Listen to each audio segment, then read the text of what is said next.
Hello, my dear student. Welcome back to my class. In this today's class, we'll discuss about early identification of visually impairment. So, how to identify the visual impairment?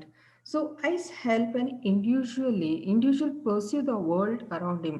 So ಕಣ್ಣು ನಮ್ಗೆ ಎಷ್ಟು ಮುಖ್ಯ ಆಗಿದೆ ಅಂತಂತಂದ್ರೆ ನಾವು ಇಡೀ ಕಣ್ಣಿನ ಮೂಲಕನೇ ಇಡೀ ಜಗತ್ತನ್ನು ನೋಡೋರಾಗಿದ್ದೇವೆ. They carry the impressions from the surroundings to the brain and give the sensation of vision.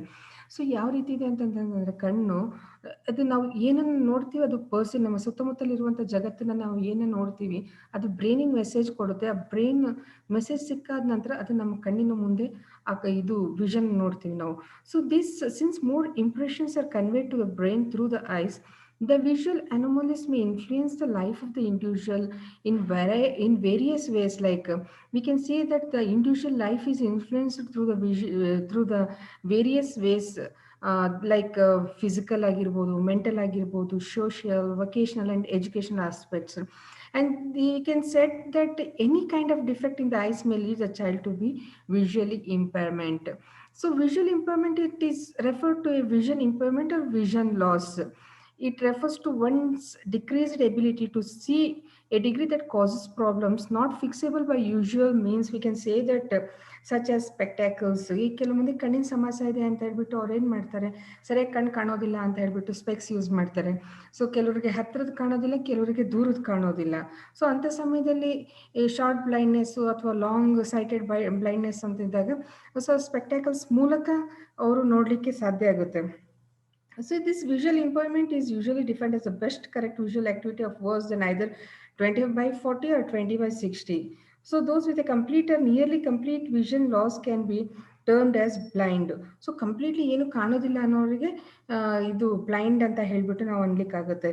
So it leads to visual impairment leads to the hindrances in an individuals day to day activities such as driving, reading and writing. So ನಮ್ಮ ಕಣ್ಣು ಕಾಣೋದಿಲ್ಲ ಅಂತಂದಾಗ ಅಥವಾ ನಾವು blind ಇದ್ದೀವಿ ಅಂತಂದಾಗ so ದಿನನಿತ್ಯದ ಕೆಲಸಗಳಿಗೆ ತುಂಬಾ ಕಷ್ಟ ಆಗುತ್ತೆ. ಸೊ ದಿನನಿತ್ಯ ಕೆಲಸಗಳಿಗೂ ಕಷ್ಟ ಆಗುತ್ತೆ, ಡ್ರೈವ್ ಮಾಡ್ಲಿಕ್ಕೆ ಕಷ್ಟ ಆಗುತ್ತೆ, ಓದ್ಲಿಕ್ಕೆ ಕಷ್ಟ ಆಗುತ್ತೆ, ಬರೀಲಿಕ್ಕೆ ಕಷ್ಟ ಆಗುತ್ತೆ. ಸೊ ಹಿಂಗಾಗ್ಬಿಟ್ಟು ವರ್ಲ್ಡ್ ಹೆಲ್ತ್ ಆರ್ಗನೈಸೇಷನ್ ಅವ್ರು ಏನು ಎಸ್ಟಿಮೇಟ್ ಮಾಡಿದ್ದಾರೆ ಅಂತಂತಂದರೆ 80% of visual impairment is either preventable or curable with treatment.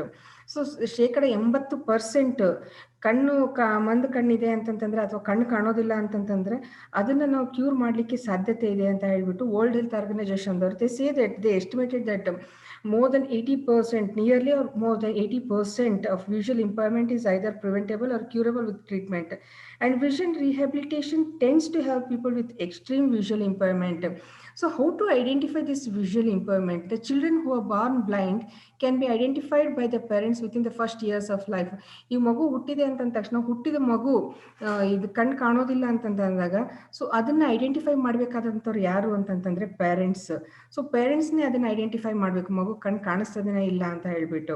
So but the children with lesser visual impairment may not be singled out until elementary school when visions becomes important in the performance of school work. ಕೆಲವು ಮಕ್ಕಳನ್ನ ನಾವು ಯಾವಾಗ identify ಮಾಡ್ಲಿಕ್ಕಾಗುತ್ತೆ ಅಂತಂದ್ರೆ ಅವ್ರು ಸ್ಕೂಲಿಗೆ ಯಾವಾಗ ಬರ್ಲಿಕ್ಕೆ start ಮಾಡ್ತಾರೆ, ಶಾಲೆಗೆ ಯಾವಾಗ ಹೋಗ್ಲಿಕ್ಕೆ ಸ್ಟಾರ್ಟ್ ಮಾಡ್ತಾರೆ, ಅವಾಗ ನಮಗೆ ಗೊತ್ತಾಗುತ್ತೆ ಮಗುವಿಗೆ ಕಣ್ಣು ಸರಿಯಾಗಿ ಕಾಣಿಸ್ತಾ ಇಲ್ಲ ಅಥವಾ ಹತ್ರದ ವಸ್ತುಗಳು ಕಾಣೋದಿಲ್ಲ ಅಥವಾ ದೂರದ ವಸ್ತುಗಳು ಕಾಣೋದಿಲ್ಲ ಅಂತ ಹೇಳ್ಬಿಟ್ಟು ಯಾವಾಗ ಗೊತ್ತಾಗುತ್ತೆ ಅಂತಂದ್ರೆ ಯಾವಾಗ ಅವ್ರು ಸ್ಕೂಲಿಗೆ ಬರ್ಲಿಕ್ಕೆ ಸ್ಟಾರ್ಟ್ ಮಾಡ್ತಾರೋ, ಯಾವಾಗ ಸ್ಕೂಲಲ್ಲಿ ವರ್ಕ್ ಮಾಡ್ಲಿಕ್ಕೆ ಸ್ಟಾರ್ಟ್ ಮಾಡ್ತಾರೋ, ಯಾವಾಗ ಹೋಮ್ವರ್ಕ್ ಬರೆಯೋದು ಅಥವಾ ಓದೋದ್ರಲ್ಲಿ. ಸೊ ಇಂಥ ಒಂದು ವಿಷಯದಲ್ಲಿ ಮಕ್ಕಳಿಗೆ ಕಣ್ಣು ಸರಿಯಾಗಿ ಕಾಣಿಸ್ತಾ ಇಲ್ಲ ಅಥವಾ ಕಡಿಮೆ ದೂರದ ವಸ್ತುಗಳು ಸರಿಯಾಗಿ ಕಾಣಿಸ್ತಾ ಇಲ್ಲ ಅಥವಾ ಹತ್ತಿರದ ವಸ್ತುಗಳು ಸರಿಯಾಗಿ ಕಾಣಿಸ್ತಾ ಇಲ್ಲ ಅಂತ ಹೇಳ್ಬಿಟ್ಟು ಅವಾಗ ಗೊತ್ತಾಗುತ್ತೆ. ಬಟ್ ಮಕ್ಕಳು ಹುಟ್ಟಿದಾಗ ಮಗು ಸೈಟ್ ಇದೇನೋ ಇಲ್ಲೋ ಅನ್ನೋದನ್ನ ಐಡೆಂಟಿಫೈ ಮಾಡಬೇಕಾಗಿದ್ದು ಫಸ್ಟ್ ಇಯರ್ ಆಫ್ ಲೈಫಲ್ಲಿ ಅದು ಪೇರೆಂಟ್ಸ್ನೇ ಐಡೆಂಟಿಫೈ ಮಾಡಬೇಕಾಗುತ್ತೆ. However, such children, if we have to identify the visually impairment, such children can be identified by the various techniques. So here we can take the classifications of visual impairment. So blind and partially sighted. Blind ಅಂತಂತಂದ್ರೆ blind child is one whose vision is so defective that he cannot be educated through visual method. And hence we can say that he can be educated through channels other than vision. And the partially sighted is one who is able to utilize vision in acquiring education skills. ಅಂತಂದ್ರೆ ಈ partially blind ಅಂತಂದ್ರೆ ಸ್ವಲ್ಪ ಮಟ್ಟಿಗೆ ಕಣ್ಣು ಕಾಣಿಸುತ್ತೆ. Blind ಅಂತಂದ್ರೆ completely ಏನು ಕಾಣೋದಿಲ್ಲ, ಅವರಿಗೆ ಬೇರೆ ಮೀನ್ಸ್ ಆಫ್ ವೇಸ್, ಬ್ರೈಲ್, ಅದು ಬೇರೆ ಬೇರೆ ರೀತಿಯಾದಂಥ ಇದನ್ನ ಉಪಯೋಗಿಸ್ಕೊಂಡು ಅವರಿಗೆ ಕಲಿಸ್ಬೇಕಾಗುತ್ತೆ. ಬ್ಲೈಂಡ್ ಅಂತಂದ್ರೆ ಕಂಪ್ಲೀಟ್ಲಿ ಏನು ಕಾಣೋದಿಲ್ಲ. ಪಾರ್ಷಿಯಲಿ ಸೈಟೆಡ್ ಅಂತಂದ್ರೆ ದೇ ಕ್ಯಾನ್ ಸಿ. ಸೊ ಈ ಪಾರ್ಷಲಿ ಸೈಟೆಡ್ ಅಂತಂತಂದ್ರೆ ಇದು here A child is partially sighted and has A defective vision even after correction. So here he requires adoption of the visual materials and special methods of instructions for the partially blind, partially sighted. For the blind, they also read in different kinds of instruction materials. So there are two kind of classifications of visual impairment, and here we have to identify the child at a very early stage. So to identify the visual impaired children, there are certain signs which parents or teachers can use. ಈಗ we need to identify any children at an early stage. ಈಗ ನಾವು ಮುಂಚೆನೆ ನಾವು ಗೊತ್ತಾಯ್ತು ಅಂತಂತಂದ್ರೆ ಮಗುಗೆ ಸರಿಯಾಗಿ ಕಣ್ ಕಾಣಿಸ್ತಾ ಇಲ್ಲ ಅಥವಾ ಪಾರ್ಷಲಿ ಬ್ಲೈಂಡ್ ಇದೆನೋ ಅಥವಾ ಕಂಪ್ಲೀಟ್ಲಿ ಬ್ಲೈಂಡ್ ಇದೆನೋ ಅಂತ ಹೇಳ್ಬಿಟ್ಟು ಗೊತ್ತಾಗಬೇಕು ಅಂತಂತಂದ್ರೆ ಕೆಲವನ್ನ ನಾವು ನೋಡಬೇಕಾಗುತ್ತೆ. ಯಾವ ರೀತಿ ಅಂತಂದ್ರೆ ಪೇರೆಂಟ್ಸ್ ಆಗಲಿ ಟೀಚರ್ಸ್ ಆಗಲಿ ಮಗು the child rubs the eyes excessively, continuous ಆಗಿ ಕಣ್ಣು ತಿಕ್ತಾನೆ ಇರುತ್ತೆ, ಉಜ್ತಾನೆ ಇರುತ್ತೆ. ಸೊ ಅದು ಕಂಟಿನ್ಯೂಸ್ ಆಗಿ ಕಣ್ಣು ಉಜ್ತಾ ಇದೆ ಅಂತಂತಂದ್ರೆ ಅವಾಗ ನಮ್ಗೆ ಗೊತ್ತಾಗಬೇಕು ಈ ಮಗುಗೇನು ಕಣ್ಣಿನ ಸಮಸ್ಯೆ ಇದೆ ಅಂತ ಹೇಳ್ಬಿಟ್ಟು. And some childrens will be having an watery eyes. ಕೆಲವು ಮಕ್ಕಳಿಗೆ ನಿರಂತರವಾಗಿ ಕಣ್ಣಲ್ಲಿ ನೀರು ಬರ್ತಾನೆ ಇರುತ್ತೆ, ಯಾಕೆ ಬರುತ್ತೆ ಅಂತ ಗೊತ್ತಾಗೋದಿಲ್ಲ. ಸೊ ಯಾವಾಗ ನಿರಂತರವಾಗಿ ಕಣ್ಣಲ್ಲಿ ನೀರು ಬರ್ತಾನೆ ಇರುತ್ತೆ ಅಥವಾ ಕಣ್ಣಲ್ಲಿ ಯಾವಾಗಲೂ ನೀರು ತುಂಬಿಕೊಂಡಂಗೆ ಕಾಣಿಸ್ತಾ ಇದೆ ಅಂತಂತಂದ್ರೆ there is some problem with the eyes. We need to identify it in early stage. And some has redded eyelids. ಕೆಲವು ಮಕ್ಕಳಿಗೆ ಏನಿರುತ್ತೆ ಅಂತಂತಂದ್ರೆ ಕಣ್ಣು ಕೆಂಪಿರುತ್ತೆ ಅಥವಾ ಕಣ್ಣು ಗುಡ್ಡೆ ಕೆಂಪಾಗಿರುತ್ತೆ. ಸೊ ಅವಾಗೆ ನಾವು ಅನ್ಕೋಬೇಕು this child has got some problem. And there are certain childrens who cover one hand and tilts the head forward. ಕೆಲವು ಮಕ್ಕಳು ಏನ್ ಮಾಡ್ತಾರೆ ಅಂತಂದ್ರೆ ಒಂದು ಕಣ್ಣು ಮುಚ್ಕೊಂಡು ಇನ್ನೊಂದು ಕಣ್ಣು ಓಪನ್ ಮಾಡಿಕೊಂಡು ತಲೆ ಹಿಂದೆ ಮುಂದೆ ಮಾಡಿ ನೋಡ್ತಾ ಇರ್ತಾರೆ. ಅಂತಂತಂದ್ರೆ it has got some difficulty in looking towards the things and holds objects and books close to his eyes. ಕೆಲವೊಂದ್ಸತಿ ಕೆಲವು ಮಕ್ಕಳು ಇದನ್ನ ಯಾವುದೇ ಒಂದು ವಸ್ತು ಕೊಟ್ರೆ ಅಥವಾ ಯಾವುದೇ ಒಂದು ಪುಸ್ತಕ ಕೊಟ್ರೆ ಅದೇನಾದ್ರೂ ಓದ್ಬೇಕು ಅಥವಾ ಅದನ್ನ ಗುರುತಿಸ್ಬೇಕು ಅಂತಂತಂದ್ರೆ ಕಣ್ಣಿಗೆ ತುಂಬಾ ಹತ್ರ ತಗೊಳುತ್ತೆ. ಆ ಕಣ್ಣಿಗೆ ಯಾವುದೇ ಒಂದು ವಸ್ತು ಅಥವಾ ಪುಸ್ತಕಗಳ ಹತ್ರ ತಗೊಳ್ತಾ ಇದೆ ಅಂತಂತಂದ್ರೆ ಆ ಮಗುವಿಗೆ ಕಣ್ಣಿನಲ್ಲಿ ಏನೋ ಒಂದು ಸಮಸ್ಯೆ ಇದೆ ಅಂತ ಹೇಳ್ಬಿಟ್ಟು ನಾವು ಗುರುತಿಸ್ಬೇಕು. ಗುರುತಿಸಿದಾಗನೇ ಅದನ್ನ ಪ್ರಾಬ್ಲಮ್ ಸಾಲ್ವ್ ಮಾಡ್ಲಿಕ್ಕೆ ಸಾಧ್ಯ ಆಗುತ್ತೆ. And the certain times we see that the children ask other children for help while taking notes from the blackboard.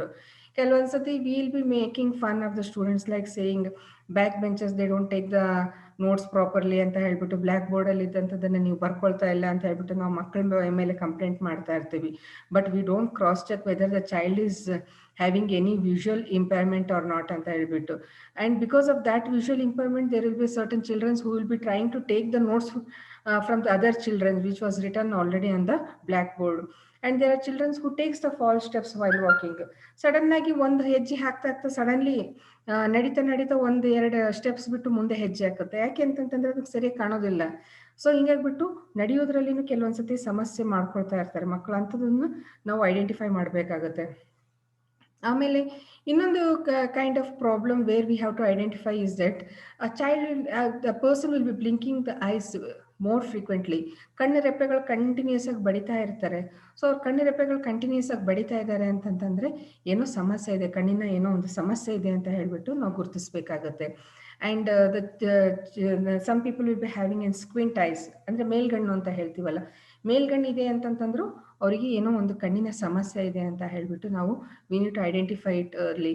And the child keeps complaining about the headache following classroom eye work. ಆಮೇಲೆ ಕೆಲವೊಂದ್ಸತಿ ತುಂಬಾನೇ ತಲೆನೋವು ಅಂತ ಹೇಳ್ತಾ ಇರುತ್ತೆ ಮಗು.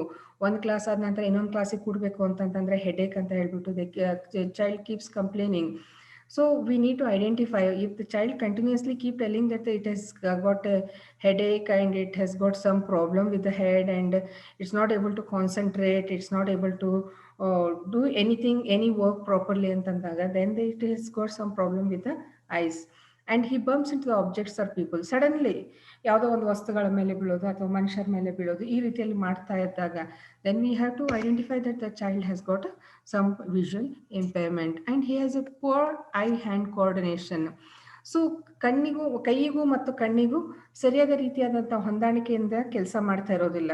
So ಕೈಗೂ ಮತ್ತು ಇದಕ್ಕೆ ಕಣ್ಣಿಗೂ ಪ್ರಾಪರ್ ಕೋಆರ್ಡಿನೇಷನ್ ಇರೋದಿಲ್ಲ. It has got a poor eye hand coordination, not able to work properly. And he moves head forward and backward while looking at a distant objects.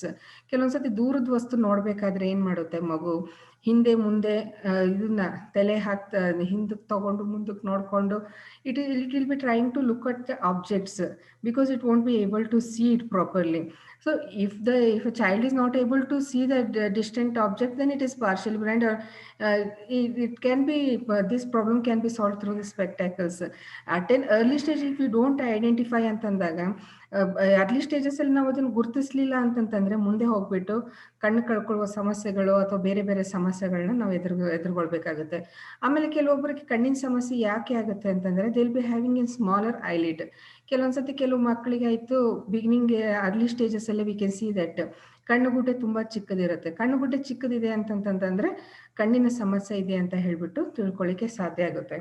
ಆಮೇಲೆ a child seems to be very sensitive to the light. ಕೆಲವೊಂದ್ಸತಿ ಏನಾಗುತ್ತೆ ಅಂತಂತಂದರೆ ಈ ಬೆಳಕಿಗೆ ಭಾಳ sensitive ಆಗಿ ಇರುತ್ತೆ ಮಗು. So there are so many things that we can make out at an early stage. ಕೆಲವೊಂದ್ಸತಿ ಏನಾಗುತ್ತೆ ಅಂತಂತಂದರೆ ಅರ್ಲಿ ಸ್ಟೇಜಸಲ್ಲಿ ನಾವು ಇದನ್ನು ಐಡೆಂಟಿಫೈ ಮಾಡಲಿಲ್ಲ ಅಂತಂತಂದರೆ ತುಂಬಾ ಸಮಸ್ಯೆಗಳಾಗ್ತವೆ. So there are so many causes.